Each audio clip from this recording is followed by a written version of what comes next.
Welcome to CoreLogic's housing market update for June 2022, brought to you on behalf of Westpac.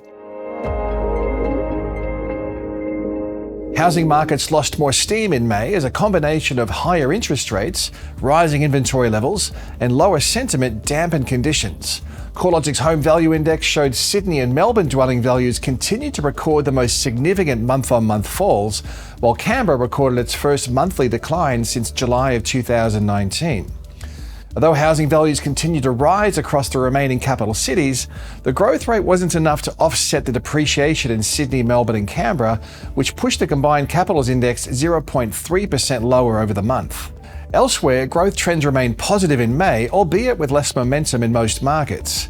Perth and Adelaide were the exceptions where the quarterly growth trend lifted in May, although both regions remained below the peak quarterly rate of growth. While the higher cash rate and lift in variable mortgage rates in May played a role in the weaker housing values, it's important to remember that conditions have been weakening over the past year, at least at a macro level.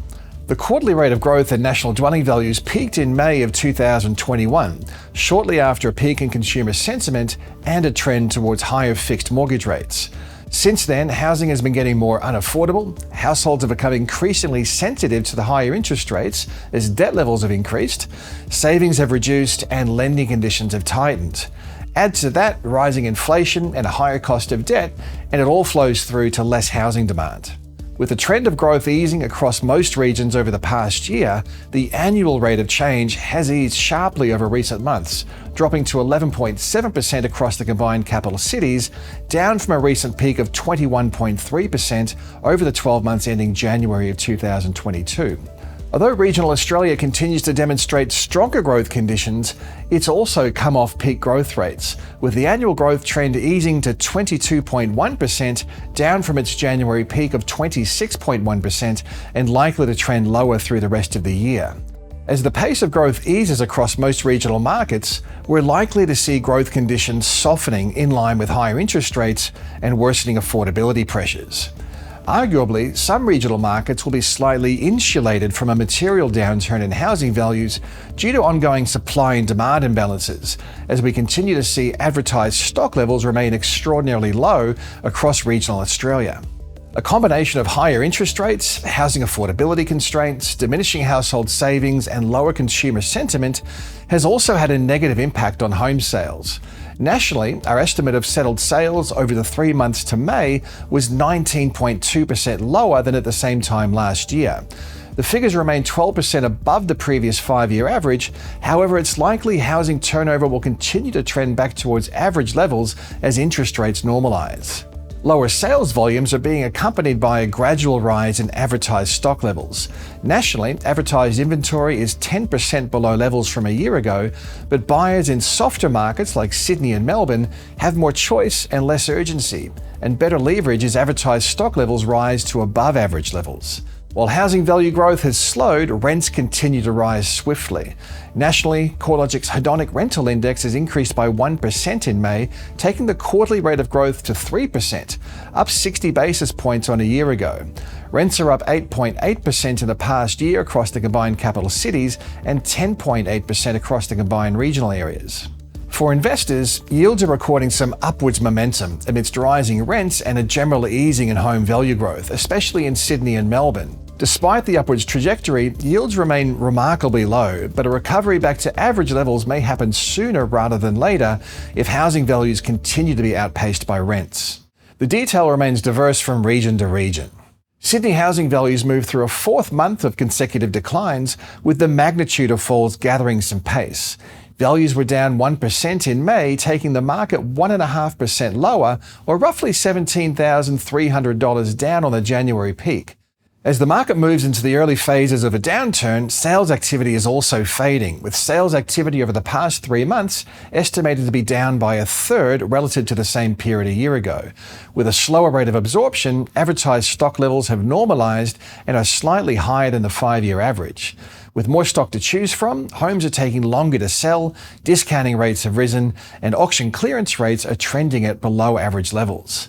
With conditions gradually favouring buyers over sellers, vendors may need to adjust their pricing expectations in order to meet the market. Melbourne housing values have declined over 4 of the past 6 months, with the 0.7% decline in May the largest monthly fall since September of 2020. Larger falls are evident across the upper quartile of Melbourne's market, where housing values are down 2% over the past 3 months. In contrast, the lower quartile of the market has seen a 1.1% rise in values over the past 3 months, as housing demand remains stronger across the more affordable end of the market. Lower demand is reflected in our estimate of sales activity over the past 3 months, which was tracking 21% below levels recorded over the same period a year ago. As demand fades, advertised listings are rising. At the end of May, inventory levels were 1.3% higher than at the same time last year and 8.1% above the 5-year average. Brisbane housing values have continued to trend higher, although the trend rate of growth has nearly halved from the recent peak in December of last year. Back then, housing values were rising at 8.5% over the quarter, but have since eased back to 4.6% over the rolling quarter, which is still outperforming the national average growth rate of 1.1%. A key factor supporting Brisbane's ongoing price growth is that listings remain extremely low. At the end of May, total advertised stock levels were holding 28% below the 5-year average in Brisbane. At the same time, home sales have eased but remained approximately 15% above the 5-year average in May. With demand continuing to outweigh available supply, homes are selling in just 20 days on average, with minimal levels of discounting. Adelaide has been leading the capital cities for growth and housing values for several months. In May, housing values are up 1.8%, well above the monthly change recorded across the other capitals. A combination of low supply and high demand is fueling Adelaide's growth.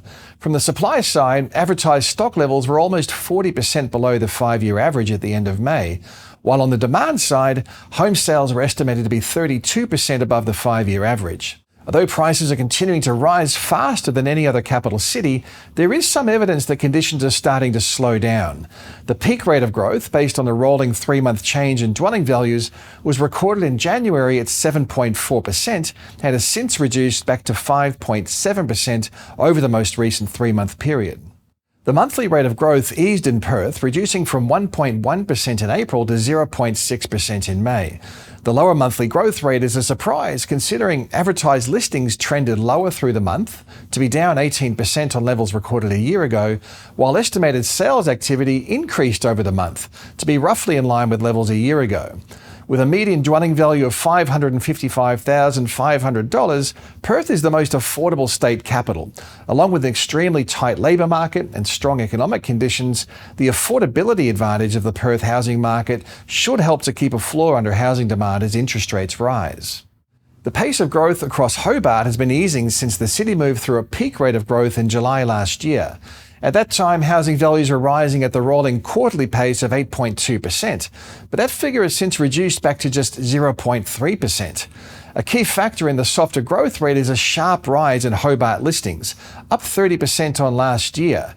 There's been a noticeable reduction in sales activity, which was estimated to be down 26% in May compared with the same month last year, and an increase in listings, up 29% on last year.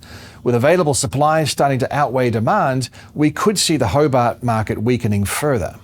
Darwin housing values are up 0.5% in May, a step down from the pace of growth recorded over the past 2 months, where the monthly growth rate was 0.8% and 0.9%. Despite the slip in capital gains, estimated volume of sales remains well above average levels and 16% higher than a year ago. Even with a higher volume of sales, advertised listings have increased by 13% relative to the same time last year, which may help to explain the recent softening in growth conditions. Canberra housing values recorded a rare decline in May, edging 0.1% lower over the month. Although the drop was only slight, it was the ACT's first month-on-month fall in almost 3 years.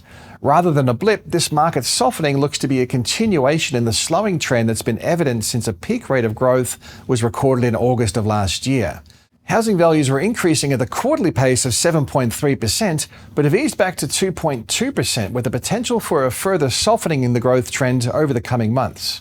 As interest rates normalise over the next 12 to 18 months, the expectation is most of Australia's capital cities will move into a period of decline brought about by less demand. The trajectory of interest rates will be a key factor in future housing market outcomes. Forecasts for where the cash rate may land are varied. After the Reserve Bank's May board meeting, the governor noted a cash rate of 2.5% wouldn't be an unreasonable expectation. Financial markets are still betting on a cash rate above 3% before mid-2023, while economic commentators show a broad range in their cash rate forecasts. With the housing debt to household income ratio at record highs, household balance sheets are likely to be more sensitive to rising interest rates. High inflation could be another factor contributing to softer growth conditions in the housing sector. A prolonged period of high inflation is likely to lead to lower rates of household saving and may potentially weaken prospective borrowers' ability to meet serviceability assessments from lenders. Consumer sentiment also remains low. Historically, there's been a strong correlation between consumer attitudes and housing market activity. These factors, together with stretched housing affordability and a more conservative approach from lenders, especially towards borrowers with high debt levels, are likely to contribute towards less housing demand over the medium term. However, there are several mitigating factors to consider as well.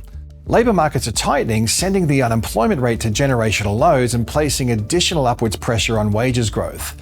As income growth outpaces housing values, the home deposit hurdle will gradually lessen, reducing one of the key barriers to entry for home buyers.